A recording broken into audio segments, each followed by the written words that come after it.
kiamat ni dia ada tanda. Tanda kecil dan tanda besar, tanda awal dan tanda akhir. Tanda paling awal ialah lahir Nabi akhir zaman, Nabi Muhammad sallallahu alaihi wasallam. Tanda paling akhir ialah ditiup sangkakala.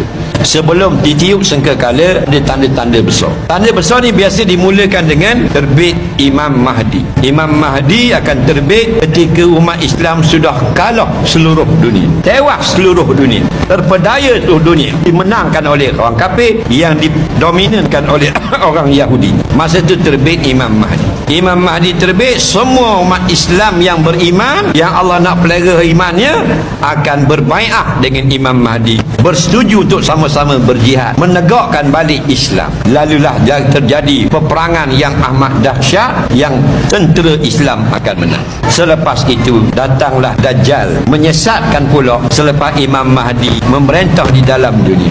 Dajjal ini bukan lawan Imam Mahdi. Dia berjaya menyesatkan majoriti manusia. Habis jadi kafir laknat, sembah Dajjal berlaku.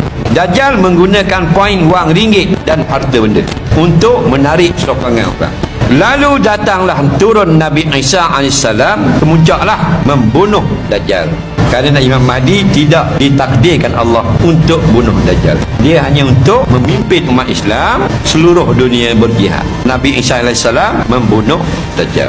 Kemudian diwafatkan Nabi Isa AS, barulah wafat sungguh. Kemudian terbit Dabbatul Ardi, binatang yang keluar daripada bumi. Kemudian lagi Ya'juj wa Ma'juj, sejenis makhluk yang bercakap-cakap, yang Zulkarnain saja faham bahasa, kita tak faham, pertuturannya pelik berbunyi.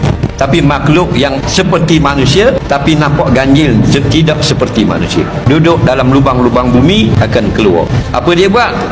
Yufsiduna fil ard. Dalam Quran kata mereka akan rosakkan dunia ini. Keluar api daripada rekahan bumi. Bukan orang bakar hutan di Sumatera, keluar daripada lubang-lubang bumi. Bukan keluar di Mekah saja, di Yaman habis lubang-lubang bumi, keluar api.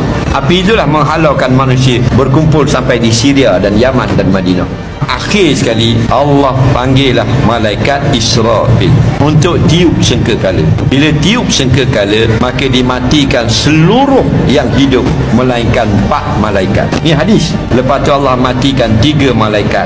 Akhir sekali ialah Allah matikan Israel, iaitu Malakul Maut. Malakul Maut akhir sekali Allah matikan. Sebelum dihancurkan langit bumi, Allah matikan orang beriman dengan angin yang turun daripada puncak ujung langit lalu ke muka bumi. Siapa beriman, sahih imannya, meninggal dunia. Inilah orang kafir berpesta melihat seluruh orang beriman mati. Mereka sangka Allah sayang mereka. Lalu digelapkan bumi ini 3 hari. Setelah tenggelam matahari sebelah barat dan tak naik-naik, hilang mana, sunrise pun tak ada, sunset pun tak ada. Hari yang keempat naik ke belah jatuh pula. Rupanya Allah matikan orang beriman kerana Allah nak pecahkan alam ini. Jadi yang akan rasa runtuh langit, gunung-gunung tercabut, menghentam sesama sendiri, hanyalah orang kafir dan orang munafik.